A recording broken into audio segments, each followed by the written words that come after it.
I just checked the list, and I'm more than halfway done with this challenge.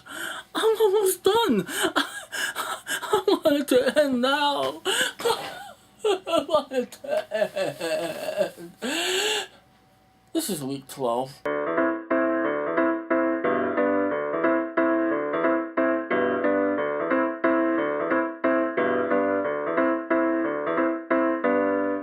First off, I want to thank you guys, the three of you guys that have actually watched this segment every week and encouraged me to keep going, and because of that, I will keep going. I will finish this challenge. I do not want to let you guys down. And I absolutely positively thank you guys for encouraging me, and where's my hat? I need my hat. There we go. Anyway, let's get this going. Remember last week when I said that I actually like these two movies, and for this week's video I will tell you why? Yeah, I'm kind of stumped now because I really don't know why I like these movies. I mean, I know why, but the reasons why I like them isn't really enough to really give them good ratings, but I don't know. I don't know what to do. Anyway, let's start with this one. Resident Evil Extinction. Now, you already know that I like the first one, and I've even admitted that I like the second one. The second one is just complete nonsense. It's stupid, but it's exciting from beginning to end. Now this one, okay, I've now seen this movie 3 times in my life, and watching it for the 3rd time just a few days ago, I have to admit my feelings have changed. I really cannot justify liking this movie. I mean, it has such bad writing. It's filled with plot holes. They introduce a bunch of characters that you know are gonna die. Ashanti? Why was Ashanti in this? If she would have came out and sang that one song that absolutely turns me on every time, then that might have worked. What is it about the song that just gets me? What is it? Oh, baby. I just wanna love you, baby. Always thinking of you, baby. Oh, baby. Oh. Oh. Oh. Ooh. Ooh. Ooh. Turn the fucking camera off. Not to mention, it's really funny how the survivors of this post-apocalyptic world, which basically, all the zombies are taking over, they're scrounging for food and gas and necessities to live, but yet they're still able to have the latest in technology by Sony. The people that put this movie out. There's a lot of dumb scenarios in this movie. There's some really bad acting in this movie. So yeah, I used to like it a whole lot more. I still like it, but it's mostly due to the zombie killing. I mean, anytime there's good zombie killing, yeah. There's a subplot in a scene that directly rips off Day of the Dead. It involves domesticating these zombies, making them somewhat useful as weapons or whatever. So in other words, it is a dumb movie. But I just love all that zombie killing. And not to mention, I like the character of Alice. I think she is a badass. But I have to admit, now that she has superpowers, it just seems completely out of place. But still, I don't know, I find it entertaining. I love the soundtrack. The soundtrack is great. It does make me laugh how these people are struggling to hold on to the supplies that they have.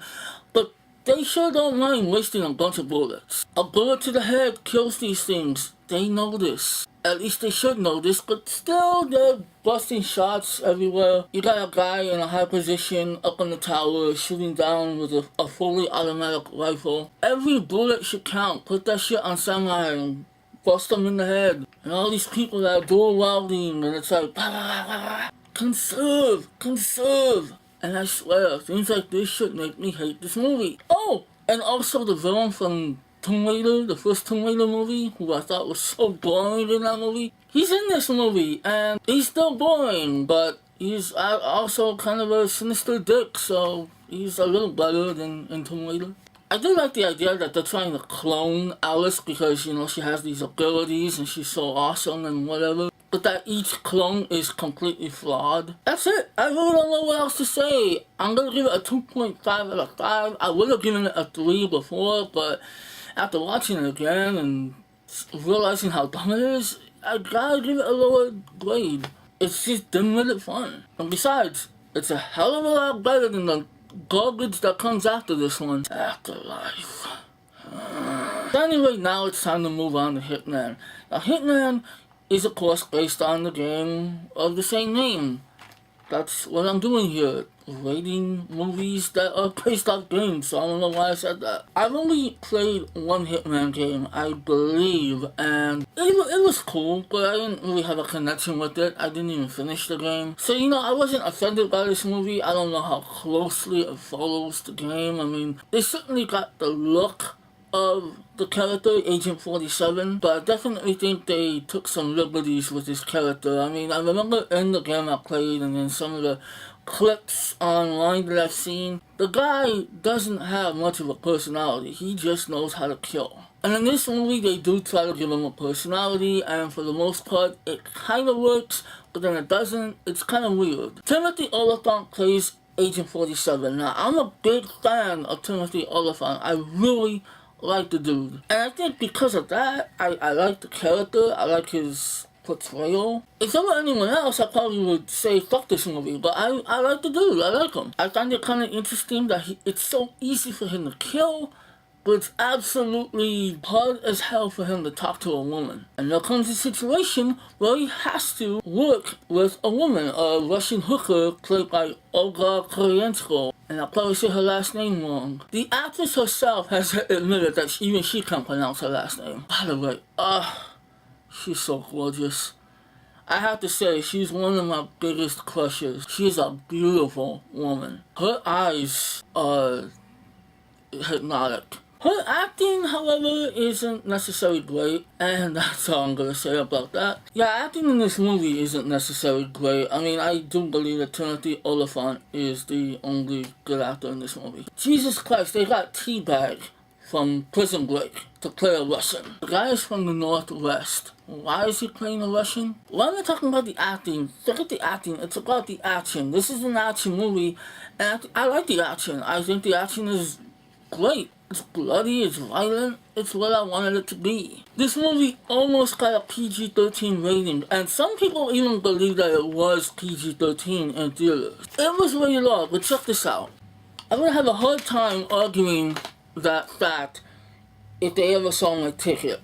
See what that says there? PG-13. It was not PG-13. Well, whatever, this is the unrated cut. It's a lot more bloodier, and it's a lot more fun. Other than the violence and action, the story is, I don't know. It's either a really smart story that just completely surpasses my head, or it's just a completely incoherent, convoluted mess. I'm gonna go ahead and go with the latter. Not to mention, it kind of sucks that they didn't really go deeper into the concept of the actual character and where he comes from. He comes from what it looks like a monastery where they take little kids and raise them as killers at an early age. And it really sucks that they didn't really explore that much. But whatever, this movie's not meant to be deep. I mean, shit, it almost starred Vin Diesel, who actually served as executive producer for this movie. Again, I don't really know why I like this movie. I mean, I know I like the violence and the action. I like Timothy Olyphant. I love Olga Kurylenko, and I keep messing up her name, Kurylenko. I like the little complicated relationship that they have in this movie. The movie does have a rather interesting style. I mean, I don't know, I dig it. It's not art for sure, it's not a good movie, but I think what it is, honestly, it's the fact that after all these movies that were based off of video games, here comes this one movie, which I did see in theaters. Well, I mean, I just showed you the ticket. When I got out of that theater, I was like, you know what? That might very well be the best video game movie. I'm gonna go ahead and say it's one of the best, because let's face it, this is a shitty subgenre. So because it's nice and violent, it's not boring, it's interesting, sort of, I'll give it credit, and I'm gonna give Hitman a 3 out of 5. Okay, so that's it for week 12. Next week, I'm probably gonna focus on one movie. I got a lot of stuff that I wanna see coming up, good stuff. And I think I'm only gonna have room in my life for one crappy movie next week, and it is a crap fest. I can assure you. In the name of the king, directed by Uwe Ball. Anyway, until then, like, comment, share, subscribe, all that fun stuff, and I'll see you guys next week. I'm almost done. What?